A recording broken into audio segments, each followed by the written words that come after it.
All right. Stand up and worship with us, guys.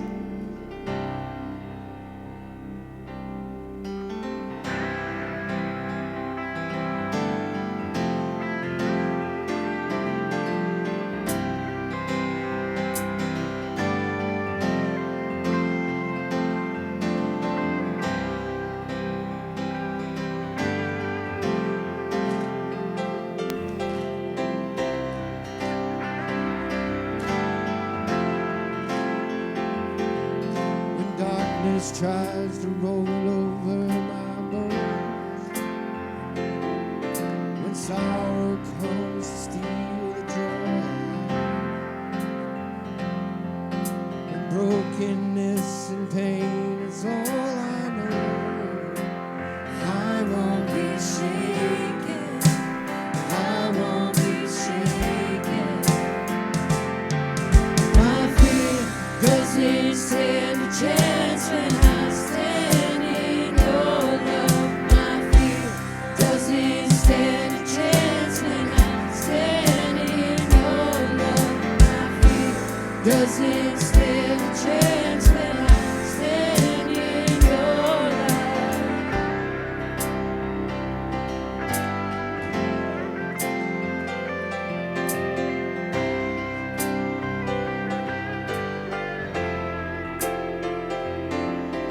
Shame no longer has a place to hide. I am not a captive to the lies. I'm not afraid to leave my past behind. I won't be shaken, I won't be shaken. My fear doesn't stand a chance when I stand in your love. My fear doesn't stand a chance when I stand in your love. My fear doesn't stand a chance when I stand in your love.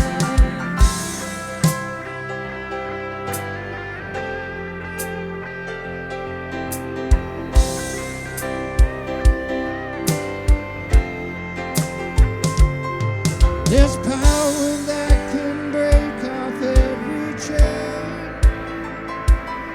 There's power that can empty out a grave. There's resurrection power that can save. There's power in your name. There's power in your name. There's power that can break off every chain. There's power that can empty out a grave. There's resurrection power that can save. There's power in your name. There's power in your name. My fear doesn't stand a chance when I stand in your love. My fear doesn't stand a chance when I stand in your love. My fear doesn't stand a chance when I stand in your love.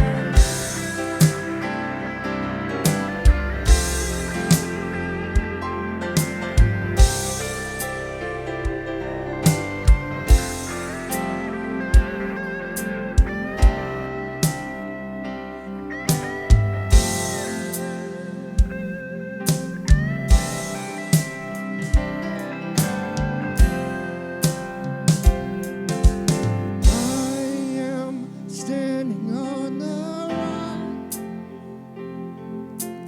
I am standing in your love.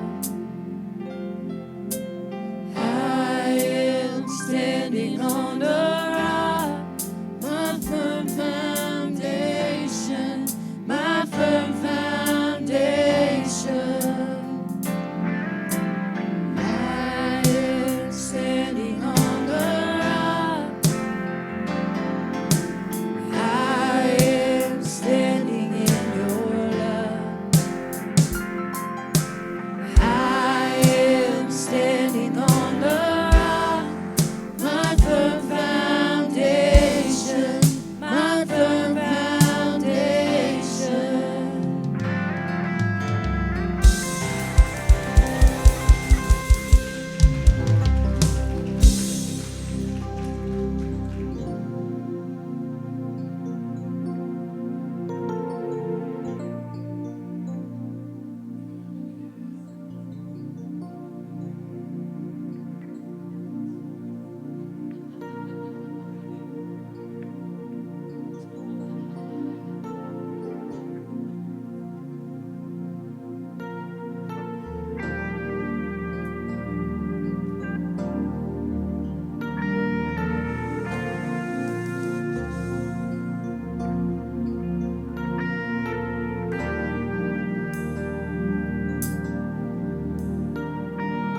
change to come,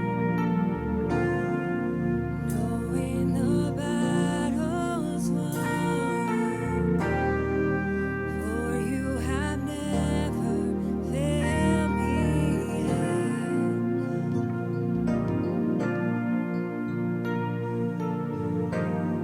Your promise still stands.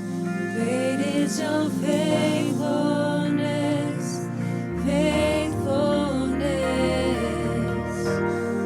I'm still in your hands. This is my confidence. You never fail me yet.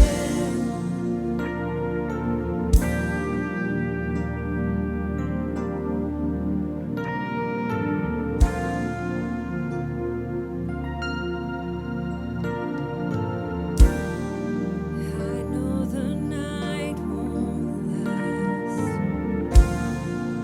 Your word will come to pass. My heart will sing your praise again.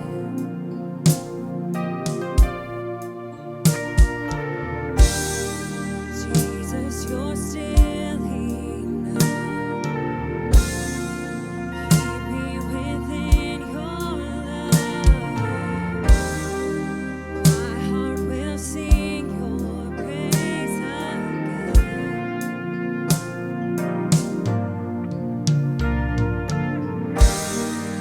Promise still stands. Great is your faithfulness, faithfulness. Still in your hands. This is my confidence. You never fail me yet. Promise still stands. Great is your faithfulness, faithfulness. Still in your hands. This is my confidence. You never fail me yet.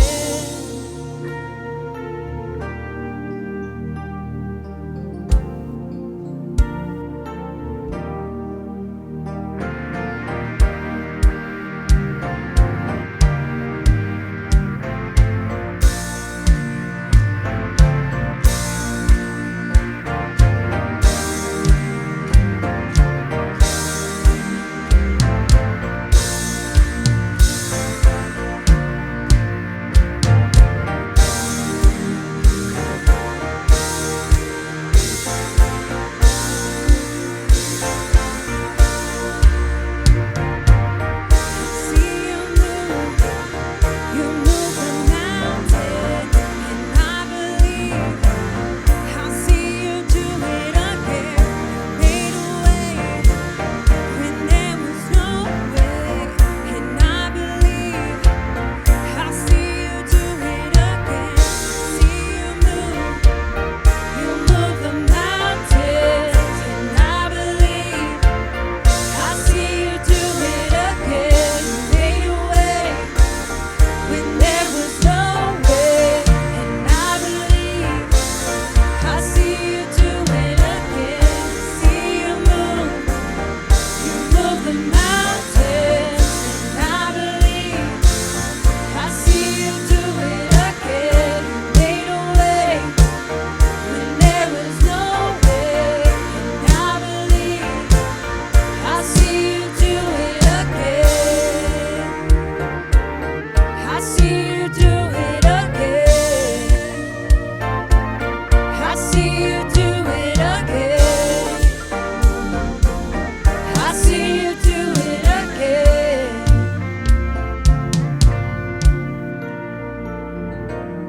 Your promise still stands. Great is your faithfulness, faithfulness. I'm still in your hands. This is my confidence. You never fail me yet. Your promise still stands. Great is your faithfulness, faithfulness. still in your hands. This is my confidence. You never fail me yet. No, you never fail.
Okay.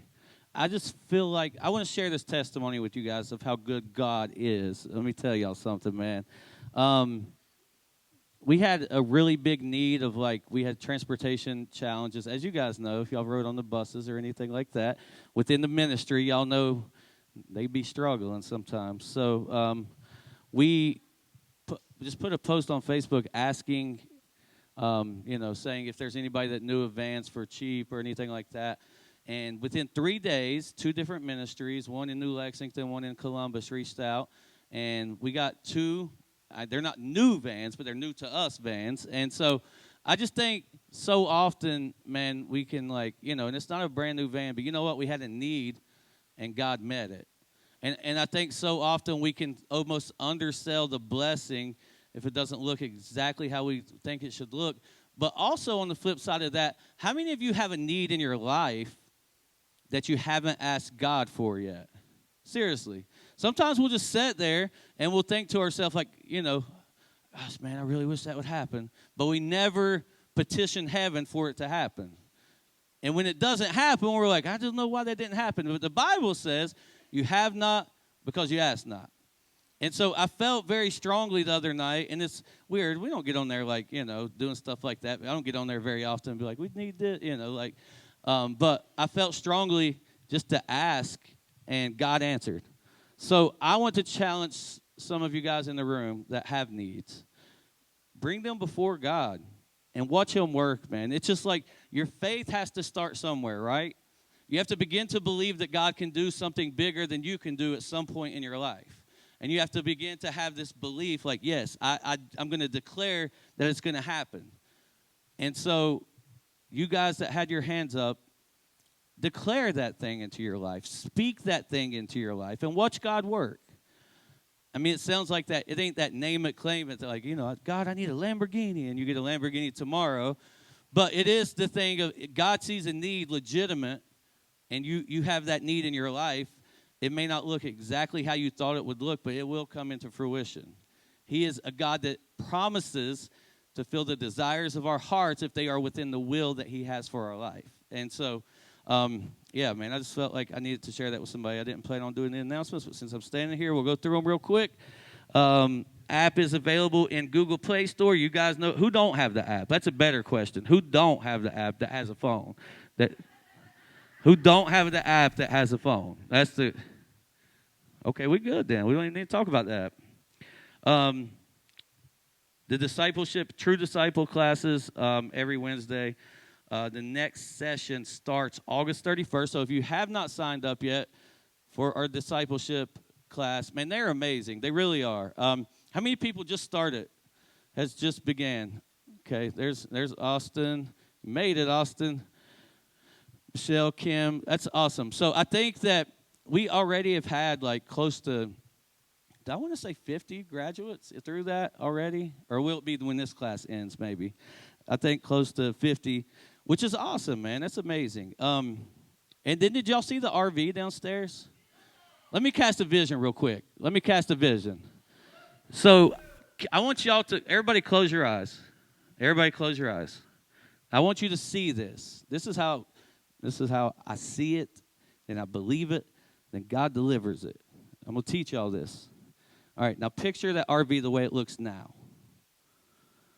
Now, I want you to picture a black RV with a white and red Reach logo on it that says Reach the Streets on it, that has the High on Hope phone number on it, that has the website to Angels Harbor in case somebody needs help on it, that has the address to the church on it,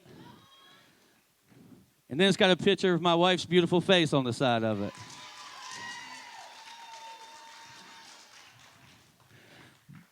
But, yeah, on the front, on the hood.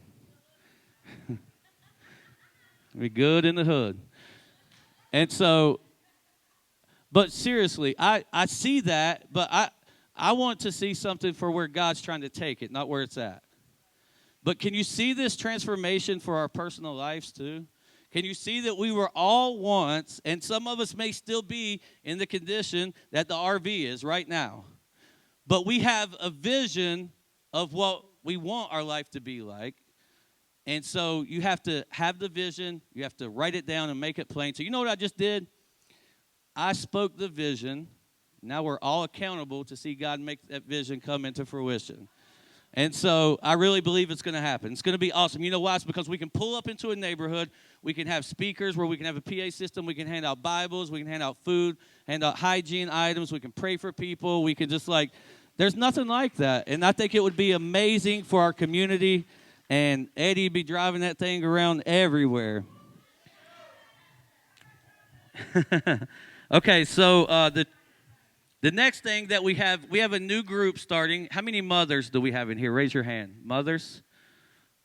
This is good because we have a new group that will be starting on September 14th, which is a Wednesday, every other Wednesday at 5 o'clock for mothers.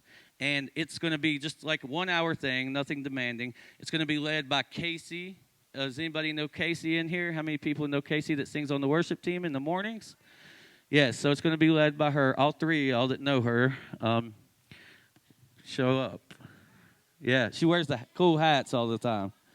And so, seriously, though, I think, you mothers need each other. Maybe one day we need to start something for the fathers in here. And then as you guys know, we have High on Hope every week. Then we have not this Sunday, but next Sunday. How many people got their 90s outfit ready for next weekend? Y'all Thursday night crowd, y'all got to get more into this 90s night thing. On Sunday, they're lit for it. They're like, yes, let's go. Let's go. Yeah, we'll hook y'all up. Y'all need a Cricut. Ashley has one. So 90s night, but even more importantly than 90s night, the series that we start that week is called Intertwined, and it's going to be about relationships. And it's going to be, 1 week's going to be about single and dating, 1 week's going to be about married, then 1 week's going to be about parenting. So I think that all of those things would be good. No matter which one of those states you are in, you know somebody that's in another one. And so I think we can gain a lot of wisdom. We're going to have it set up really cool, so we are super excited for that because we have a lot of people that's either getting married or just got married. We have a lot of people in our midst that are, tying the knot. And so we want to make sure that we are biblically sound in our marriage and that we are, men, we are leading our house spiritually, covering our house, and that we are, just being the spiritual heads that our family needs us to be.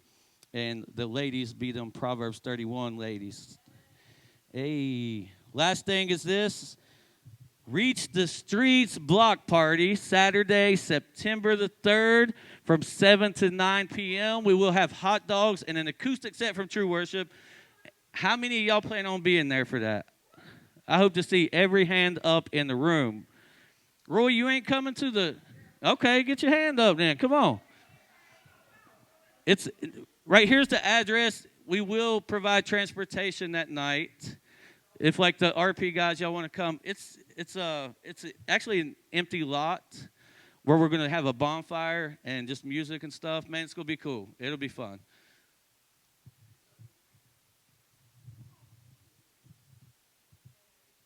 Listen, guys, I want to tell you, I wanted to do this on Lynn Street because when you think about Parkersburg and you think about a hood, the first place everybody says, Lynn Street. And I was doing some history and watching some videos on Lynn Street, clear back into the 40s and maybe even before. Lynn Street was the red light district. It was where 90% of the crime, 90% of the prostitution, biggest majority of bars that were on Lynn Street. That street has never had a good name in this city, ever, till now. And listen, when you pray, I want you to pray. I guess every city can have a bad street in it, you know what I'm saying? But not here. I want to declare and change the history of that street. I want because we came Tim came into hood and we walked out of the hood because God moved it. But I want to tell you, as I told Tim before, you have to see the elevation from where God was to where God is. And so that's what I want you all to be when you're praying about this. We got a week, guys. Y'all, the intercessory prayer. I just want you to pour out your heart and ask God to change the history of that street. There are so many mean memes that are made about that street, and I want to change that history of that street for this city, because when that street changes, those people will change. Amen. Amen. Come on, Eddie. Let's go. Now, see, we role reverse tonight. So I did the announcements, and now I get the honor to introduce. Wait, am I introducing, or did you want to? Okay, thank you, sir. So I get the honor to introduce my beautiful wife. So I just want to say how amazing she is, man. She is the rock that holds our family together. Let me tell you something, because it's a wild ride sometimes, and she is honestly the foundation of our family, and she is the greatest mother and the greatest wife in the world. I say this all the time, but we would not have the Reach or Angels Harbor without Abby Kraft. There's no way, had God not put her in my life, that we would be where we're at today. So don't be trying to top what I just said, Austin. Got my eye on you. All right. Hey, y'all, the other night, I just want to say this, and then I'm going to get Abby up here. First of all, I met Abby when she first came in AA, so I'm so excited to hear. But what is so cool, and I know we're fighting a demon here. We're fighting this horrible war of addiction, but the truth of the matter is, if it wasn't for addiction, like, this man and this woman would have never met. I would have never met Tim Kraft. This church wouldn't be here. I wouldn't have met Sarah. Nico and Micah wouldn't have gotten together. So, there is so much good that can come from getting sober and finding Jesus. So I just thought that was just a really cool way to flip it around. Addiction, yes, it's horrible, but man, there's a beautiful life waiting for you if you stay sober and find Jesus. And we're surrounded by it here, and I'm surrounded by it in my daily life. And I just look, and like everybody, Logan too, and just our whole ministry is a testimony to that. And I just love everybody, and it's a cool thing to think about, man. Give it up for Tim Kraft right there.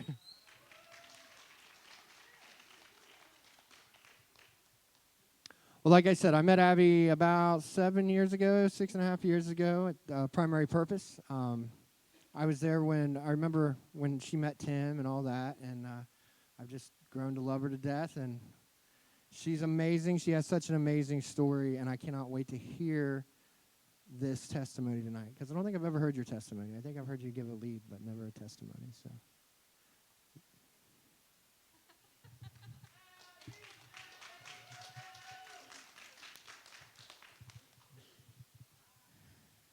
oh man, I'm gonna fight Micah.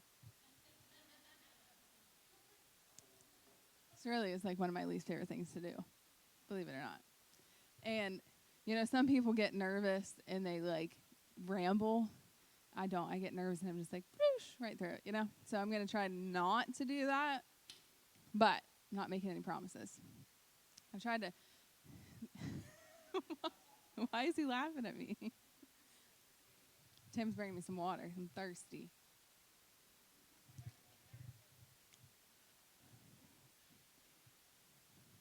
You bring me something else too? Oh. Thought he was bringing me a present. Okay, so we have a group of ladies that we meet every other Tuesday, and we have a Bible study.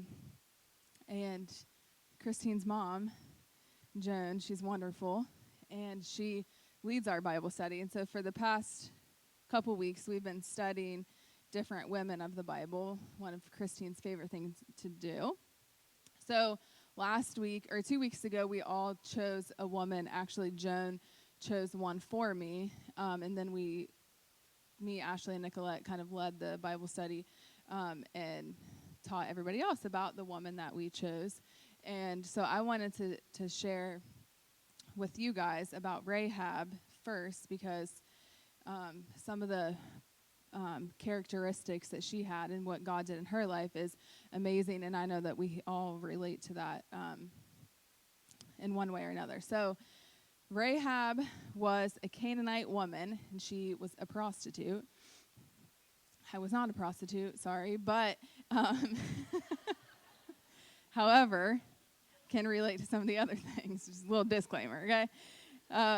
Because in the Bible study, Nicolette and Ashley went first, and Nicolette had Deborah, and Ashley had, who did Ashley have? Esther. And Miss Sharon was like, isn't it crazy how the people that they chose, like, they relate to them the most? And I was like, oh, my gosh, great. Now everybody's going to think I was a prostitute. Anyway, nothing against anybody that was. Like, we all have a past. But anyway, all right. So she lived in Jericho, and her house was built in the outermost wall of the city. And so when the Israelites set up their camp across the river, they sent spies over to the land to, check things out. And since she was a prostitute and always had men in and out of her house, they ended up at her house. And they thought, nobody's going to see us. Nobody's going to think anything's up. They're just going to think we're like, two more men coming in. So she hid them on her roof. And even when the king came to, like, say, like, I know you let these spies in here, like, get them out, she lied, and she was like, no. And, these are the enemies, so she should have never let them in her house. But it's crazy that she did, because that night before she went to bed, she ended up going up on the roof and talking to them. And she already knew the things that God had done for them, and they had heard, and that's why they were scared that the Israelites were across the river, because they knew how powerful God was. So she ended up making a promise with them that if she didn't rat them out, that they would keep her safe when the Israelites came to conquer Jericho. So she, she lied to her own people, and she ended up, proclaiming her faith that she had in God, and she put her faith in God for her family to be safe when they came. So even though she made mistakes, and even though she was a prostitute really because she was trying to take care of her family. She was kind of like the man of the family, and she was taking care of her children and aunts and uncles, and I can't remember who all she took care of. But she had faith through all of this, and in the end, she was saved. So the same grace that was given to her, is given to us. And even though she lied, and even though she made terrible decisions, all of those things were used for good in the end. So just a little, I'm nervous, and my mouth is dry. And I can relate to that, and I know that probably every single person sitting here can, because we've all been through things, and we've all done things that we're not proud of. But in the end, we look at it just like Tim and Austin was saying, that, if it wasn't for the things that I'd been through, I wouldn't be here. When I was outside before this, this guy called, he was my cross-country coach when I was in high school, and he led the AA group that I was a part of for years, and Austin knows him, and he used to always like make jokes about Cash Me Outside. Anyway, he wanted to call me and tell me this funny joke that he told his cross-country girls, and then he was like, how are you, and like, how's your ministry and all that, and I was telling him about Angels Harbor, and he was like, isn't that crazy, all those snobby girls that like looked down on you because you were a drug addict, you're more successful than all of them. And so yeah, even though I was like, maybe they should have taken a little detour too, End up better in the end, just saying. Okay, so I have been sober since February 22nd, 2015, and I don't even know how many years that is, 7 and a half years. Whew, it's a long time. So anyway, I don't want to talk too much about my past, but grew up in Marietta, and my parents got divorced when I was like 2 years old, and my dad was a crackhead, and my mom like was a flight attendant for 12 years and traveled the world, and then she moved back here when she was in her early 30s and ended up meeting my dad and had me and my sister. My sister is 2 years older than me, even though everybody thinks I'm older. She's actually 2 years older than me. I'm just more mature, but no, I'm just kidding. It is true, but it's okay. We love her. So my parents got divorced, and because my dad, couldn't stop doing drugs, and they built this beautiful home together, and my dad basically destroyed it all from his drug addiction. So there's, things that I remember happening, like when I was 2 years old, that I can still see today, So, and that's some of the things that when I went to treatment for the first time, and people are talking about trauma and stuff, and I was like, I don't have any trauma. That's never happened to me, And then I remember sharing with my counselor some of the stuff that I remember my dad doing, and she was like, okay, that's trauma. And I was like, oh, okay. Anyway, so my parents got divorced, and my mom was a single mom, and she did, a fabulous job at raising my sister to the best of her ability. And my grandma picks up a lot of the slack.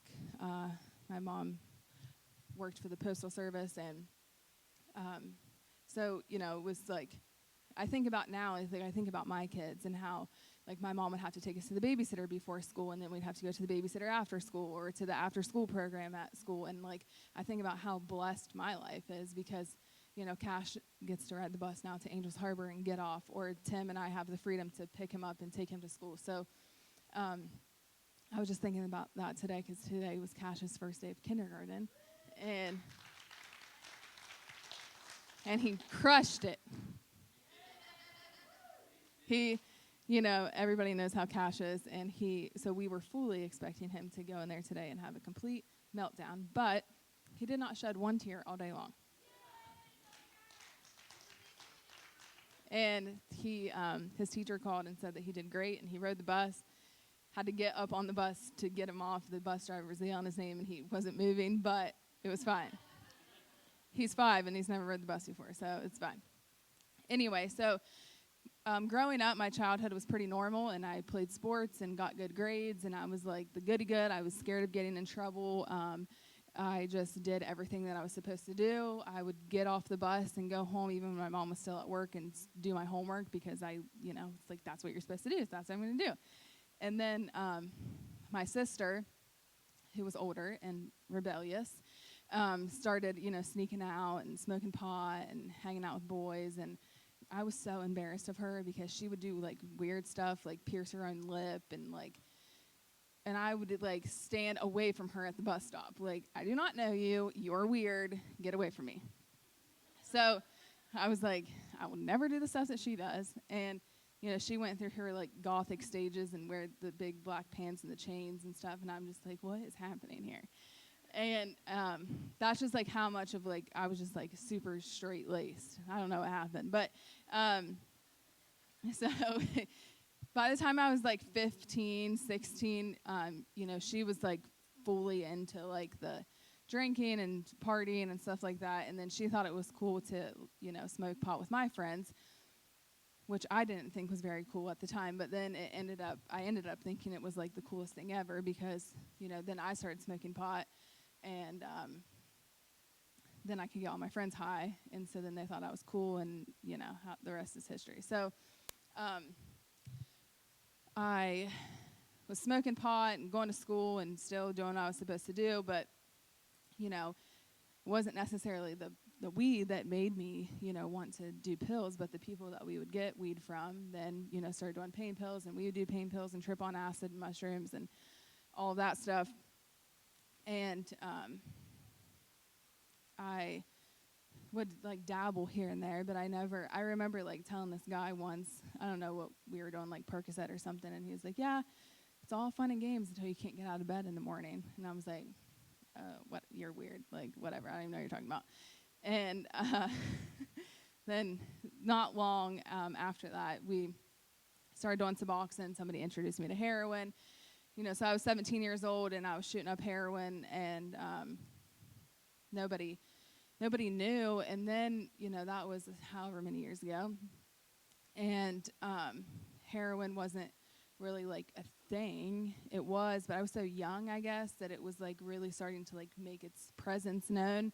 And pills were kind of, becoming a thing of the past, and heroin was kind of taking over. So when one of my friends that wasn't doing heroin told my mom, like, your 17-year-old daughter is shooting heroin, it was like, I remember I ended up getting in trouble because I hung out with older men that did drugs, and he ended up, I don't know, he robbed somebody or something, so they came to school to question me about it, and I had pills in my backpack, and long story short, I ended up going to a juvenile detention center, and I remember being on the phone with my mom and her like asking me if it was true, and I was like, yeah, it is. So I was a senior in high school, and so she ended up picking me up from that detention center and taking me to a rehab called the Bassett House in Athens for adolescents, and I spent 90 days of my senior year in rehab. But at that point, I didn't even understand addiction. I didn't even understand what was happening to me. I didn't understand that I couldn't stop. So it was really just like, I don't even know. I thought I was such a baby. I think about 17-year-olds now doing heroin. I'm like, oh my gosh. But that was me. So anyway, I get out. I somehow graduate high school because I was only out for like a week before I started getting high again. And somehow, I seriously don't think I was supposed to graduate, but I have a diploma, so it happened. I don't know how it happened, but it did. And so I graduated high school, and then I overdosed a couple of days after graduation. And my sister was living in North Carolina at this time because my dad moved there when I was like, I don't know, 6 or something. So I moved to North Carolina because I thought, geographical cure, is the solution to all my problems. So I ended up moving there, and my sister worked at this restaurant, so I started working there.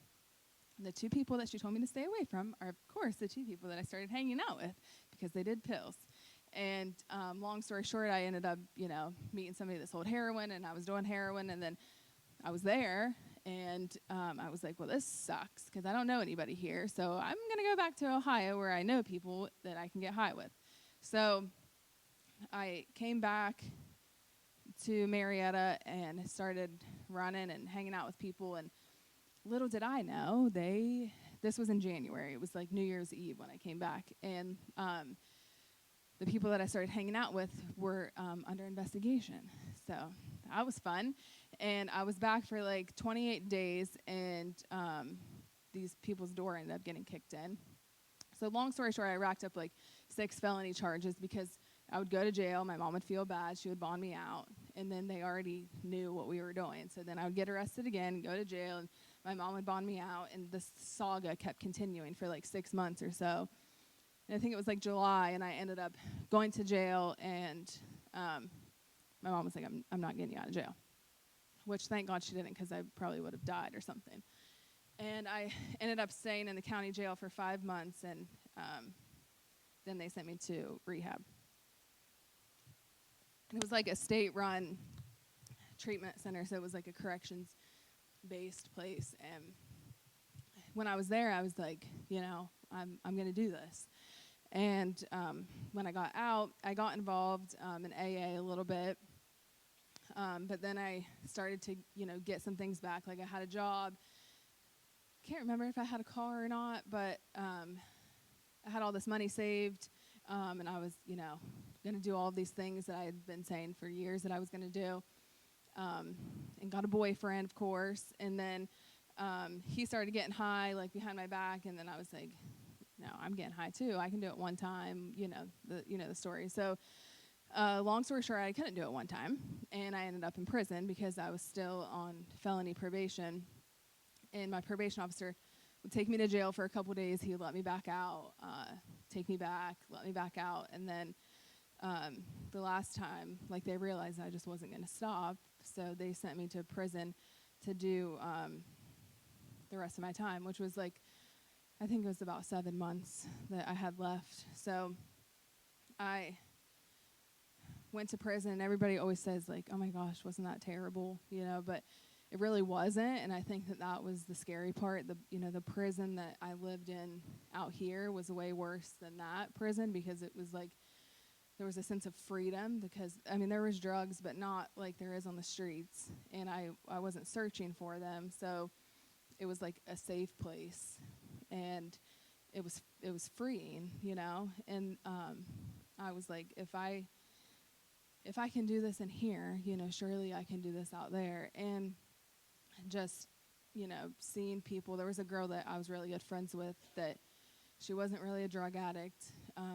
She was probably an alcoholic, and her best friend were like, just teenagers drinking and driving, and she doesn't even remember if she was the one that was driving, but they were drunk, and they wrecked, and her best friend died, and she got 5 years in prison. And so it's like things like that. I was only there for 7 months, and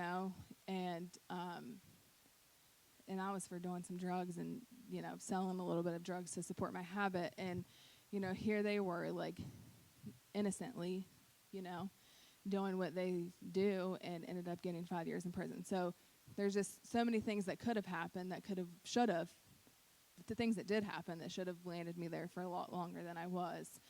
And just the point of insanity that I was at, anything could have happened, and I could have been doing a life sentence. So anyway, so I did my time in prison, and I got out. And when I got to prison, I had made a decision, like, I am done doing this.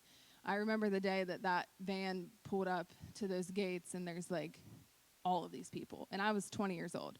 So you see all of these women out there, and it's a little bit scary, Just a little bit. And I'm like, okay, what'd you get yourself into here, So I had been to jail, but Washington County Jail was like cupcake camp compared to Marysville.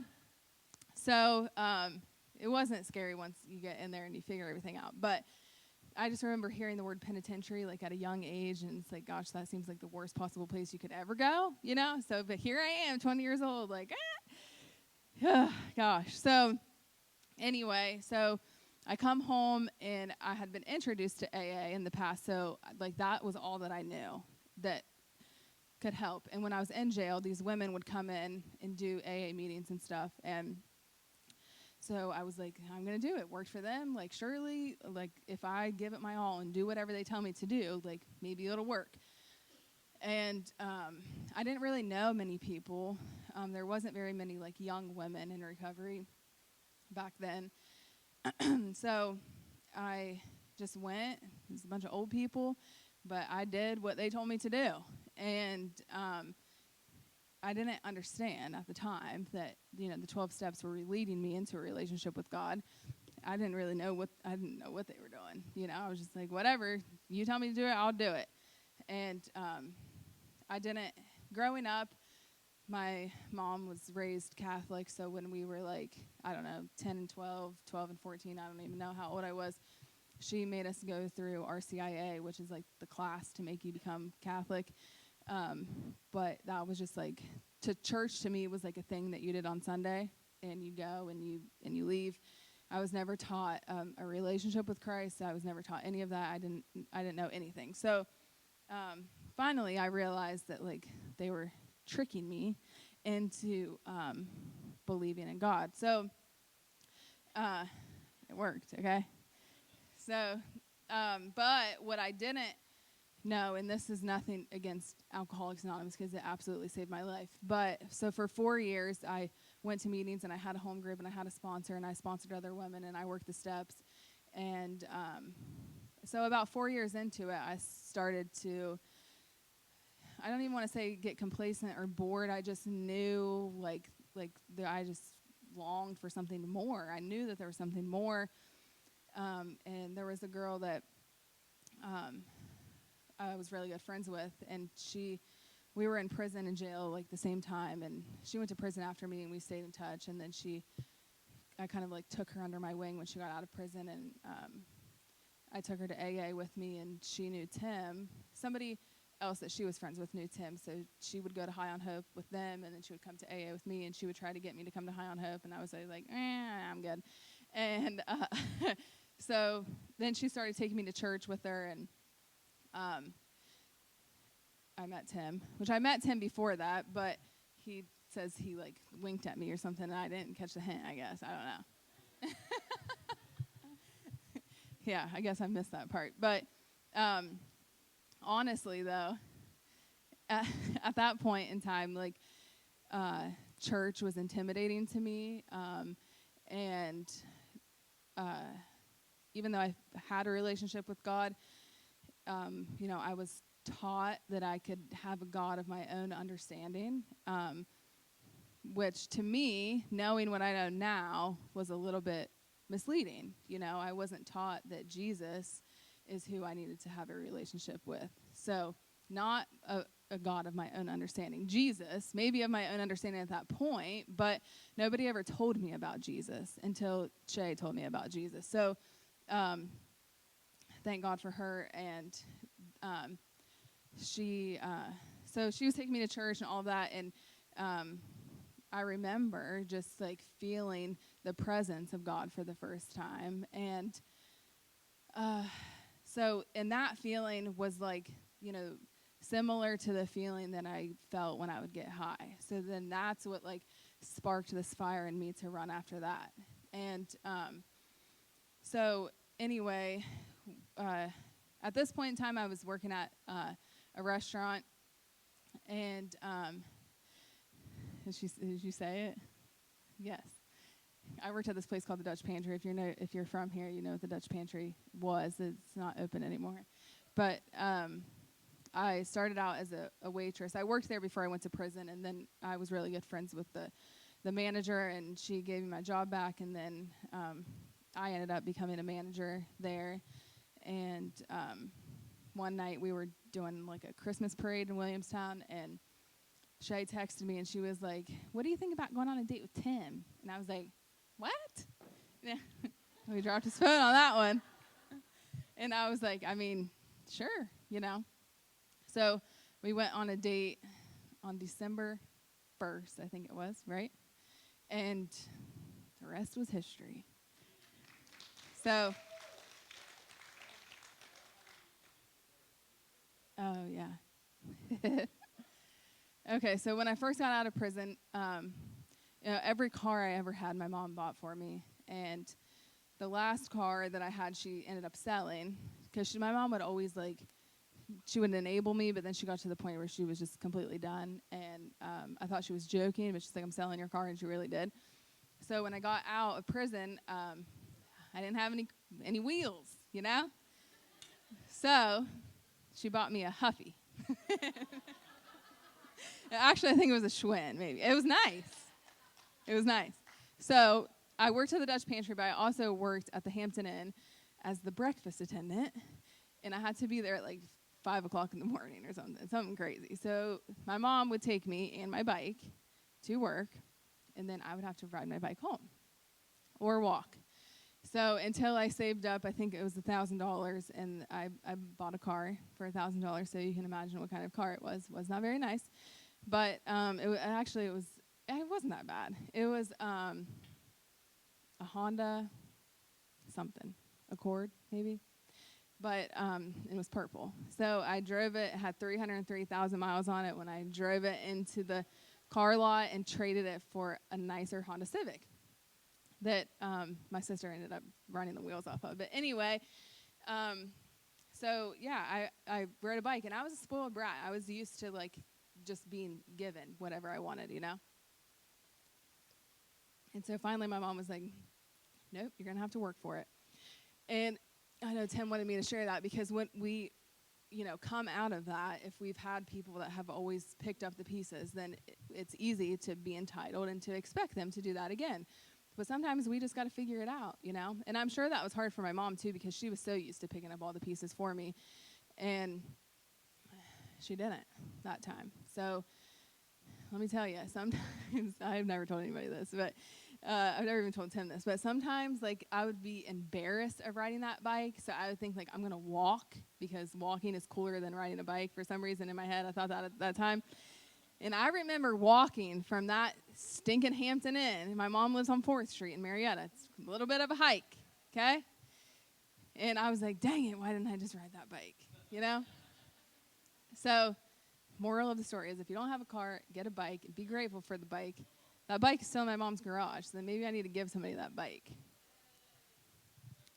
Anyway, so Tim and I started dating, and that was like, you know, I had been in other relationships in recovery that, you know, straight out of prison, you know, I got into a relationship, and this is why I'm so hard on the girls, because you think that you know, and they ended up bad because obvious reasons, but mainly when one of the biggest lessons I learned is that I didn't even know what I wanted in a husband, you know? So these men that I was dating, when I look back, like they absolutely did not meet any expectation that I had for a man or for a husband. They didn't think about me. They thought about, you know, whatever else they had going on. I was not top priority. And so when I ended those relationships, then I would like come to my senses and realize like they didn't even give me anything that I desire in life, you know? It's just like it satisfies that feeling of being wanted and loved. So you settle, but thank God I didn't, and it didn't work out because I would have settled for much less than I deserve and much less than I actually desire. I'd be miserable, and yeah. So that's why it's important to wait. I was, you know, 4 years sober, and Tim was 5 years sober. Not that it's going to take you that long, but the first year, even the second year, I still didn't know what I wanted. The first 4 years, I didn't even know. So, you know, when Tim and I started dating, you know, I had my own place, and I took care of myself, and I worked, and I paid my own bills, and this is kind of funny too. I'm going to tell on Tim, but the first time that we, like, after we started talking, I was in Cleveland, I think, for, like, the first week taking a training. Maybe it was peer support training. No, I think it was I got trained to facilitate thinking for a change. And so when I came back, and it was a Thursday night, and he was doing High on Hope, and you know, it's just like in that like point of your life, like everybody's like kind of rebuilding. But, you know, like I had a decent car at that point. And he was like, okay, you know, like, okay, I see you, you know. So it's like, I don't know, the longer you wait, the more you desire, like the bigger your expectations are, you know. So it's just like there's purpose in the waiting, you know. So don't get in a hurry. But I think what I was going to say earlier is when I got out of prison, it was a Thursday, and this girl that I was friends with was supposed to go to a primary purpose with me, and then she ended up canceling on me last minute, and I was like, but I'm going anyway, because I knew that my life depended on it. And it meant walking into that home group that I was a part of, and I hadn't seen these people. I've been in prison, and you know, a mess. Straight up out of prison, I was just a mess, you know? So, but I went, and I, then it was like a couple days later, I asked that woman that came into the jail to be my sponsor, and I did everything she told me to do. So, and I haven't used since. So, anyway, very thankful for all of that. But I think about the relationship that Tim and I have, and it being like the first healthy relationship, because not only before those men that I dated in recovery, I dated the men that didn't have the job and didn't have the car, and I was the one that had the car because my mom bought me a car, and was the one that went to high school and worked, and, you know, it's just like, what in the heck? So, because once again, I just wanted to be loved, and that was the root of so many things, the root of my addiction in high school, and I started drinking and partying. I was good at going and stealing diluted vodka off the shelf, so people wanted to hang out with me because I would go steal this alcohol, and I thought I was cool. And, you know, I was scared of not fitting in, which most of us were. Even though I did fit in, I was always scared of not fitting in, so I was willing to do whatever I had to do to fit in, and it ended up with me having a needle in my arm. So anyway, yeah. So Tim and I have a very healthy relationship now, and 2 beautiful children that we, get to parent. I don't want to go into that too much because I want to save it for when we do our relationship thing. But I wanted to read, I know I skipped a couple things, but Nicolette was joking that I wasn't going to read anything off this paper, and she was right. But it's so funny that I think Tim cheated and looked at my notes about the Proverbs 31, but I wanted to read that because I think that if we don't we don't know, I was reading this earlier, and so before we read it, this wasn't like something that this woman didn't do this in 1 year. This was like over many seasons of her life. So, but this is who we should strive to be, and I think that like I was saying, a relationship with a man can get in the way of becoming this woman, and this is the woman that we want to become for our husbands and for our children and for the people in our lives. So if we put the cart before the horse, we cannot become this woman. So, gosh, I don't know how you guys see that TV back there. Maybe I need to get glasses. Cart before the horse. Don't be making fun of me. Okay. Who can find a virtuous and capable wife? She is more precious than rubies. Her husband can trust her, and she will greatly enrich his life. She brings him good, not harm, all the days of her life. She finds wool and flax and busily spins it. She is like a merchant's ship, bringing her food from afar. She gets up before dawn to prepare breakfast for her household. Sorry, I don't do that. And plan the day's work for her servants' girls. She goes to inspect a field and buys it. With her earnings, she plants a vineyard. She is energetic and strong, a hard worker. She makes sure her dealings are profitable. Her lamp burns late into the night. Her hands are busy spinning thread, her fingers twisting fiber. She extends a helping hand to the poor and opens her arms to the needy. She has no fear of winter for her household, for everyone has warm clothes. She makes her own bedspreads. She dresses in fine linen and purple gowns. Her husband is well known at the city gates, where he sits with the other civic leaders. Yes, he is. She makes belted linen garments and sashes to sell to the merchants. She is clothed with strength and dignity, and she laughs without fear of the future. When she speaks, her words are wise, and she gives instructions with kindness. She carefully watches everything in her household and suffers nothing from laziness. Her children stand and bless her. Her husband praises her. There are many virtuous and capable women in the world, but you surpass them all. Charm is deceptive, and beauty does not last, but a woman who fears the Lord will be greatly praised. Charm, that's it, right? Charm is deceptive. Reward her for all she has done. Let her deeds publicly declare her praise. So, like I said, maybe in the next season of my life, I'll cook breakfast.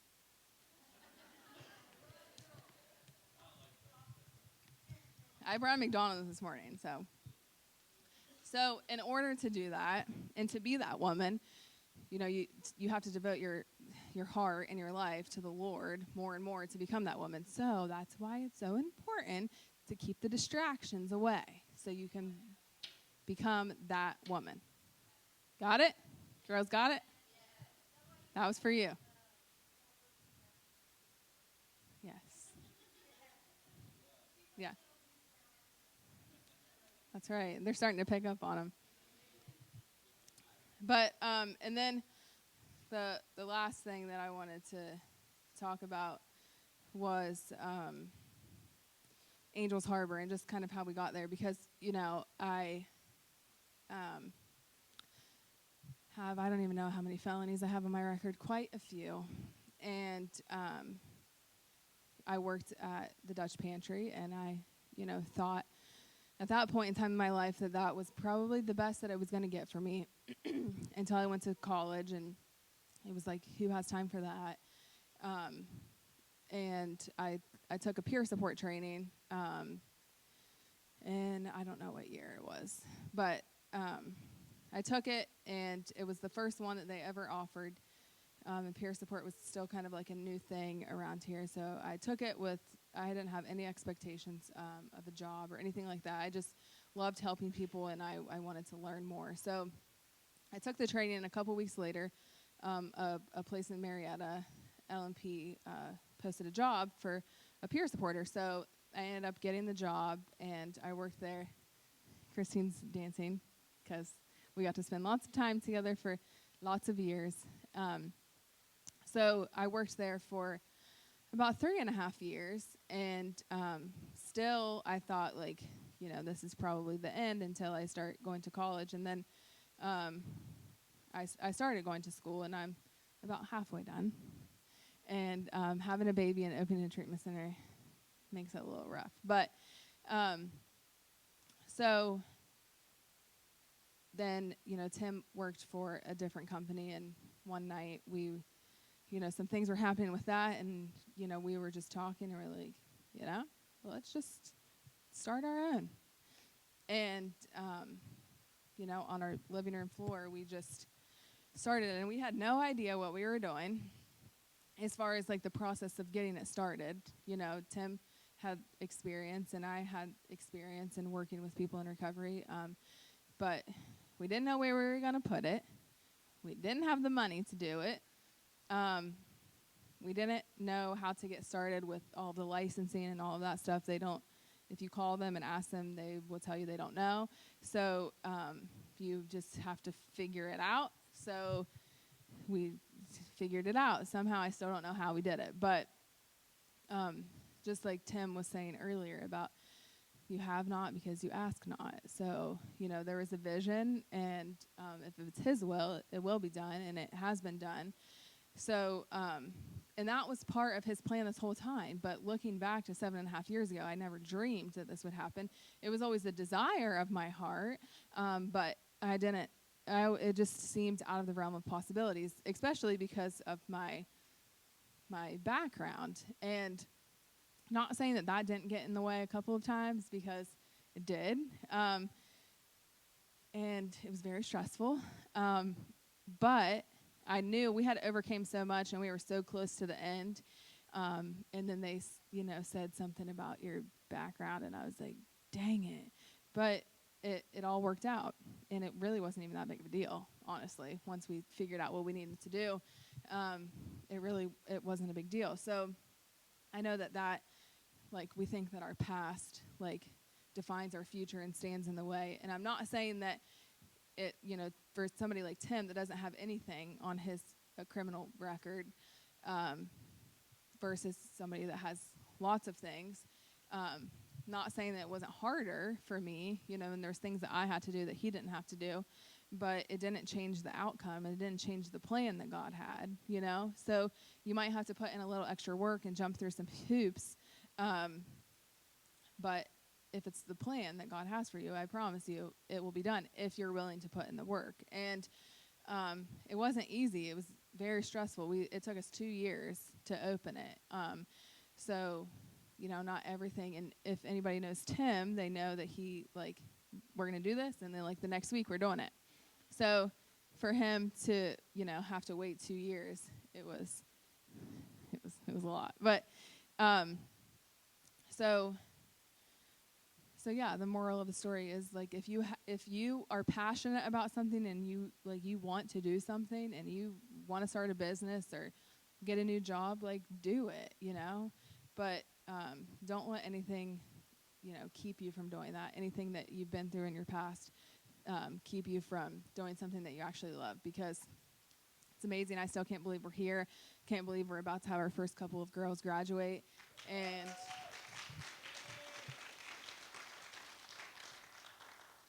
And I'm so proud of them. And it's awesome for all of us to, you know, they push me to grow, even though they don't probably know it, and they test my patience. But I love them, and I wouldn't have it any other way. So yeah, I think that's it. Thanks. Oh.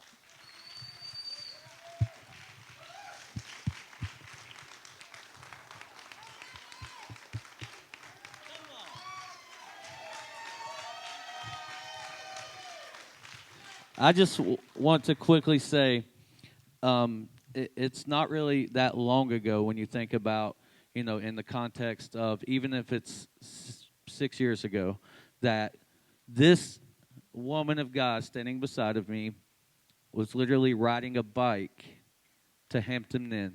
Now it sounds funny, but that's y'all have to understand. She goes from that to she owns a treatment center and she's a pastor. Like she's a pastor too.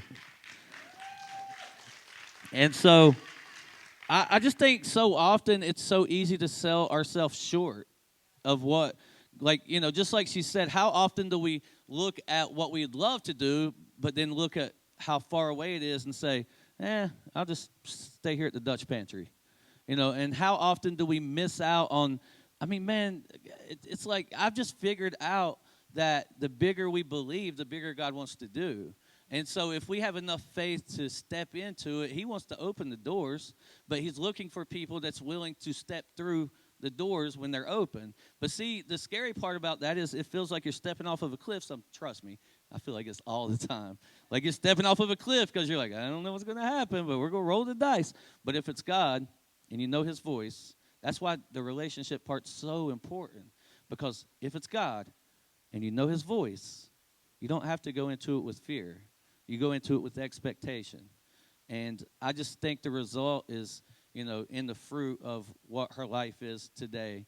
And she is clothed in dignity, and she does everything with such a grace. And I don't know how she does everything that she does. She does school. She does, all the mom stuff, school stuff, Angels Harbor stuff, counseling stuff, ministry stuff. And she does it all with such a grace. And our house is clean sometimes, most of the time. And she does a good job. You can tell that I don't starve to death. And so she's just amazing. So I just want to encourage everyone here. Like, if you hear, that, how can you not go out of here and think to yourself, like, God's got a plan for my life? Like, God's got something for my life, no matter where your life's at right now. Because just think, you might be at the point of riding the bike from the Hampton Inn, or at the point of the treatment center, or the prison, or just getting out of the prison. You might be at that point, but what lies ahead if you're willing to put in the work? That's the key to the story, is like, look what can happen if you allow God to do it and you're willing to be obedient through the process. That's the whole, her whole story is such a story of grace, but it's also a story of obedience. Like, there's such obedience throughout her story. Even the times she was just obedient, and God blesses that. God blesses obedience. He'll never bless dysfunction. And so if you're living in dysfunction, get rid of it. Get some order in your life, and watch the steps be ordered by the Lord. And so that's all I got. Austin, it's all yours, sir. Let me pray it out. All right. So, man, it's just so encouraging. I just think sometimes, you get caught up in the hustle and bustle of what life is every day. But when you take a step out and you just listen, like, man, how crazy is life now? How crazy is it? So imagine, though, like, one of my favorite things to do is push people into purpose. You can ask any of my friends. I love doing that because I know that when Eddie James and other people pushed me into purpose, it really just awakened something inside of me. And I did things I never dreamed I could even do. And so just don't go through life complacent, man. Don't go through life just settling for the bare minimum. Why do we do that so often? Because we don't feel like we're worthy enough for what God really has for us. Like, there's more for your life, man. I promise you. There is more for your life than where you're setting the bar, even now. Like, why not go for the big, like, I ask you guys this often, but there's a reason. How many people have a big dream or a purpose they haven't even started to take a step towards yet? Not even one step to go towards it. Why don't we walk out of here on this day saying, what's the first step, God, that I need to take to get to that big dream that I have in my heart? You get one shot at life on this earth. Thank God we got eternity secured, but you know what? I want to have fun while I'm down here too. I don't want to just be waiting to go to heaven. I want to see heaven come to earth. And so when you walk out of here, I really want to challenge you. What's the first step for me to get to my dream that I have? What do I need to do? And then I want to hear the testimony of what you're doing to work towards it. How many treatment center owners are in here? How many pastors are in here? How many evangelists are in here? How many teachers are in here? How many apostles are sitting in this room right now? And you don't even know it yet. How many people are entrepreneurs? I didn't know I was an entrepreneur. I just thought I was crazy. Like, I really did. I used to think I was nuts. I'm not kidding. I used to think there's something wrong with my brain. Like, before I found Christ, man, I used to think, I think I'm, like, insane because my mind's like boom, boom, boom. And they try to medicate. You ain't medicating me because I need to get my vision on, and you ain't go dead in that thing. So I used to think I was nuts. But you know what? I found out God made me perfectly the way that I am for a reason. It might drive some people crazy sometimes. But when I can see the fruit of who he made me to be in my life, and I figured out how to use all that, man. How do you use all those things that seem like they're curses on your life, but they're really gifts because the enemy tells you it's a curse, but it's really not a curse, it's a gift. You know, what I've learned is, like, there's people with vision that you don't even know you have vision. You just think you're crazy. There's people that feel like they have, terrible mental health problems, and they're depressed, but there's joy right on the other side of what you're going through. And so I just think that don't let the enemy deceive you and make you tell you that, well, that story was good for her, and that's good for her, but my life is different than that. No, man. We all have the same shot. We all have the same opportunity. So let's make the most of it. Everyone bow their head. Father, I declare over this room tonight that we would see people step further into purpose. Father, I declare that you awaken dreams inside of people's hearts. God, I declare that you would give direction, that you would give revelation of how to get to that thing that you've placed inside of their heart to do. And God, I declare the boldness and the bravery and the lack of the ability to be fearless, to be able to step into that thing without worrying about if it's going to be a failure or a success, but just trusting you through the process. And God, I thank you that we have ears to hear you louder than ever before, God. I thank you that you have created some of us in this room to be entrepreneurs, to be business owners, to be pastors, God. And I just declare in Jesus' name that we would see all of those things revealed into our life, and we would step into the calling that you have for our life. God, I throw away that spirit of settling. I declare over each and every person in here that they would not settle for less when God has more for their life. In relationships, in jobs, in purpose, in destiny, in what you have for their life, God, I just declare that we can dare to dream big. That we can believe you are going to do what you said you're going to do. That we can stand on truth even when it don't feel like it's happening right in front of our face. That we can lean into you when life gets scary. And you can direct every step that we take. So, Holy Spirit, I just thank you that we have ears to hear everything you're speaking to us. Father, I thank you that we have eyes to see you working in every part of our life. And God, I just thank you for the boldness to step into it. In Jesus' name we pray. Everybody said? Amen. All right.